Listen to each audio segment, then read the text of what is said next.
and then I look at Sasaki, man. I love that the Blue Jays are in the mix and the Dodgers, and you wonder if it's just, just playing it. Positioning to be like, oh yeah, this is how we're going to look at it.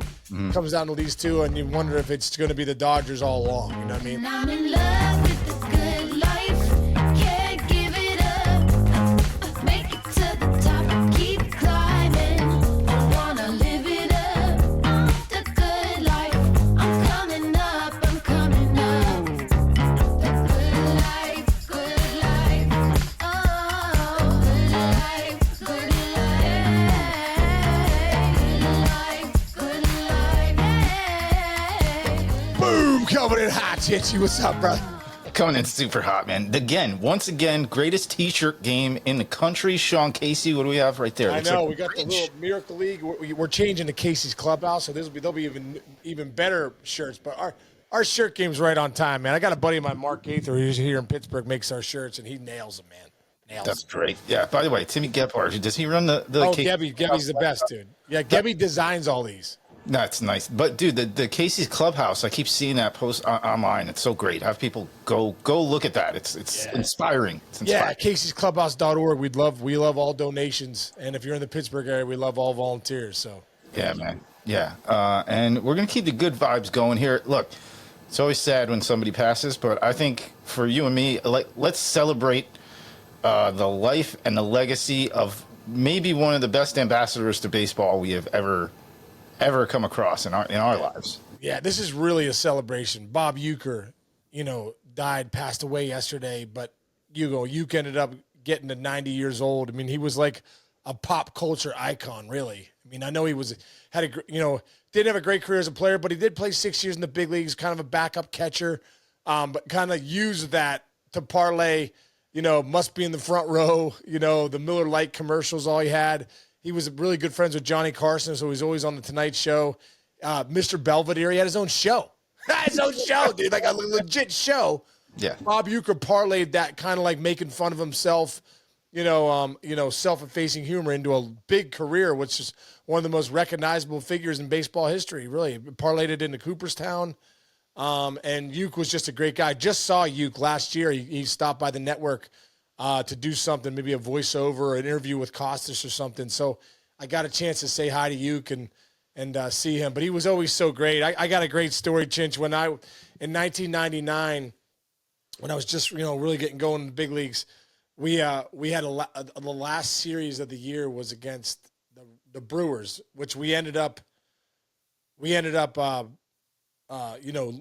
2 out of 3, and then going to the one game playoff with the Mets. But Uecker was funny, man, because he, I did all my stuff with shoulder rolls and the batting gloves and stretching my hamstrings and all that stuff. And the one thing I did that probably no one else in Major League Baseball history has ever done was I lifted my back leg when I hit.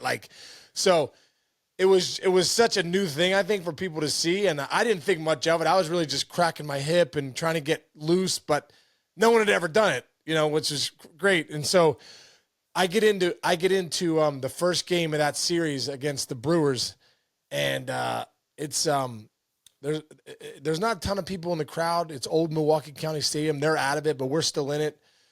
So there was a rain delay, and there must have been, there was probably there was a few thousand people left in the rain delay. And I remember getting in the box, and I get in. Oh no, that was game 3. Sorry, this is game 1. There are people in the stands, probably 10,000 people in the stands. I get in the box, bro. I do all my stuff, gyration. I lift my leg for the first time. The whole crowd goes, 1! Yeah.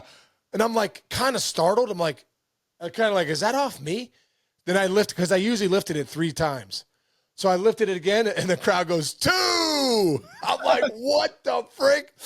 I lifted again, 3! And I'm like, I think I had to call time. I'm like, time. I'm I actually rattled right now. No one's ever 1, 2, 3. Well, it turns out, then they did it the whole game. And then they did it the whole series. It turns out Bob Uecker on air, I guess, was like, hey, when Sean Casey's coming to town, he does this thing with his back leg. Let's make sure when he lifts his leg, everybody count. And everyone listened to what Uecker said. He was an icon there in Milwaukee. So I just never forget that series in Milwaukee where Uecker told everybody to count when I lifted my leg. And they did. It was incredible. That is a great story. That is so awesome. Listen, man, I'll just say my one little piece is like, I don't know my entire life. Bob Uecker has been a part of my life. I love baseball. It's my whole career is based off of it. And he's always been there. He transcended baseball at a time where, like, kids growing up now, you guys have MLB Network, which is great, and I'm so glad to be a part of that, where we get to celebrate all the broadcasters because, as soon as that big home runs hit, we rack it back, and at MLB Network, we would rack it back, and here's the call. And everybody really, I think, knows all the local broadcasters now. That was nowhere to be found. There was ABC, CBS, and NBC, and you watched your local games on your local networks, and nobody knew who they were, and he was that big of a presence and that big of a personality that we all got to share him, with each other. So God bless him. Man. God bless him. God bless his family. God bless. He was, and let's not forget his character in Major League. Oh, forget about it. Just a bit outside, and all the funny stuff that he had. I feel like he wrote all those sayings, but Major League was in the movie theaters. Like, oh, there's Bob Uecker. Of course he's in the booth. Yes. So we are all blessed and lucky to have him in our lives, and like I said, God bless him and his family and the Brewers family. Rest in peace, Uecker. Also, don't forget too, I believe he's in the WWE Hall of Fame. He was a big part of one of the first WrestleManias, WrestleMania 1 or WrestleMania 3. That's right. He was there, like he was that big of a figure. Vince McMahon was like, let's get Bob Uecker, on the world stage, and I love it because everyone knew him. So yeah, Uecker was a pop culture icon. For all of us, rest in peace, Uecker. You did it right, man, and 90 years of a celebration of a great man and what he did for so many people. There you go. And, he was part of the fabric of what's great about baseball. Let's move on to what's tough about baseball, dude. It's the contracts, it's the deals, and there's a lot going on right now. First of all, Joel Sherman, great reporting for the New York Post. He's the one that kind of – and Andy we got to get Sherman on, by the way. Yeah, we really do. And also Andy Martino did just yeoman's work because nobody knew anything about what was going on. My wife works for the Mets. She had no idea what was going on with the Alonso stuff. But Joel had the big article. Basically it came down to – it seems as if – I'm speaking almost like in past tense. It's not over yet, but it seems as if Pete Alonso will no longer be a Met. Numbers are this and that. You can all see him. Everybody's seen him by now. They might have offered him around the same kind of deal that you said, like that the Cardinals offered Pujols back in the day, and everybody was sticking. So let's just stay there. The breakup with the Mets. Whose fault is it, I will ask? Is it Pete's fault? Is it Scott Boras' fault? Is it the Mets' fault? Is it a combination of everything, or is it nobody? I don't know. I think it's baseball. It's what they just signed Juan Soto for $700-some million. They just brought back Jesse Winker. I don't know, man.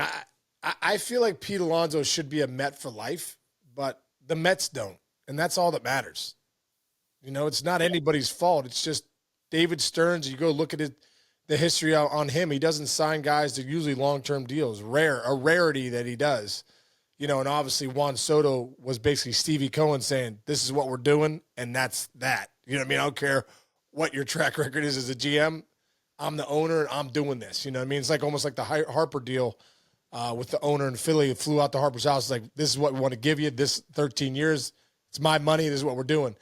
So, when I look at Alonso, I think he makes sense there in New York. I really am kind of perplexed that they're not going to like 3 years, $90 million. He's a big fan draw, the polar bear. They love him there in New York.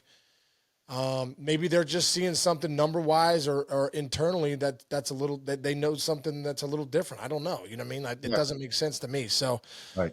It does. Did you feel a little sad when you saw that? I felt like a little sad. Like, oh, yeah. Somebody posted yesterday, and I forgot about this. When he broke the rookie home run record, when he went out to the field the next inning, he was crying the entire time.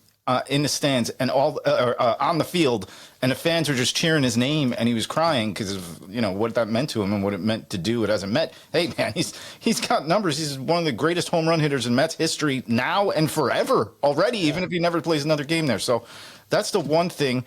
The interesting thing about this is like in New York, everybody's saying, oh, because they're trying to save money to get Vladdy Guerrero. They're trying to trade for Vladdy Guerrero.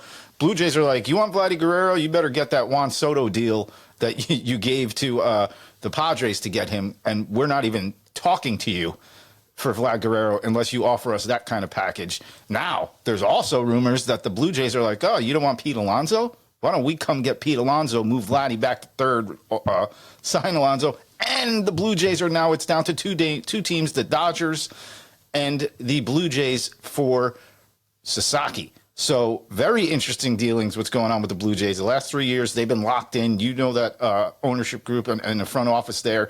They're going for it. It would be very interesting if they can pull off Sasaki and Pete Alonso. The Blue Jays might win the offseason if that's the case. Alonso makes sense for the Blue Jays now, especially if this whole thing with Guerrero, I don't know where this is going. I mean, it's kind of crazy.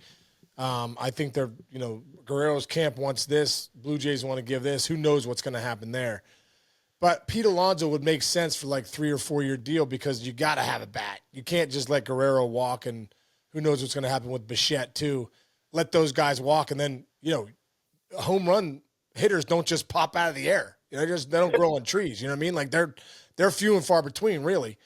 So Alonso makes sense for me, out there in Toronto. I mean, I think that and they have the money. You notice with Ohtani, it comes down to Blue Jays, Dodgers. Now you got Sasaki, Blue Jays, Dodgers. You know what I mean? Like, because the Blue Jays have the money. They actually have the money. I mean, so that's a big thing, and I think that would make sense. And if you did sign Alonso and you could put Guerrero back at third, Guerrero likes to play third. Yeah, and he's an athlete, by the way. He's a good athlete. He plays third, and you could mix and match the DH there too. You know what I mean? Yep. And what about Santander? Is he still in the mix there? You know what I mean? And could you somehow figure that out too with the Santander as the DH? So who knows? They definitely need some thunder though in that lineup. There's no doubt about that. And then I look at Sasaki, man. I love that the Blue Jays are in the mix and the Dodgers, and you wonder if it's just, just playing it. Positioning to be like, oh yeah, this is how we're going to look at it. Comes down to these two, and you wonder if it's going to be the Dodgers all along. You know what I mean? Like, Ohtani's presence there is huge. The fact that it's it's on the West Coast, huge. Matters. A couple players on the team who can really relate to what Sasaki's going to, and they met. They brought a lot of those players, and apparently he really related to the guys that they signed last year.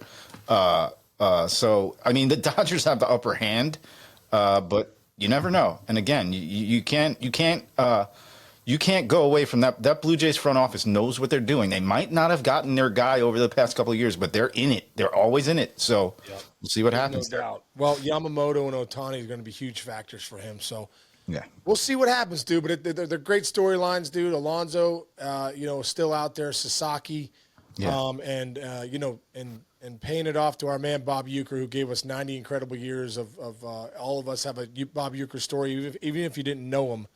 And he was, but I did get a chance to know him, and he was a great man. So yeah, God rest bless. in peace, Ueck. And Chinchy, have a great weekend, brother. Friday it is. Yeah, and you guys have all weekend to get us to 4,000 subscribers on YouTube, so you can get that ball. Yes. Subscribe and download. We have that incredible Sean Casey signed ball. So I think that would be a nice little gift for somebody. I'm heading to Jillian's got a volleyball tournament this weekend. We're heading up This to volleyball tournament's money makers, dude. we should start a volleyball league. You and me, dude. One of Jess's bosses got to go somewhere. She's traveling somewhere, thousands of dollars to take her daughter to it. I'll see her in Columbus. Yeah, it's so fun. Anyway. All right, bro. Have a great week. Have a great weekend, everybody out there. Thanks for listening. We'll see you guys next week. See you, bro. See ya.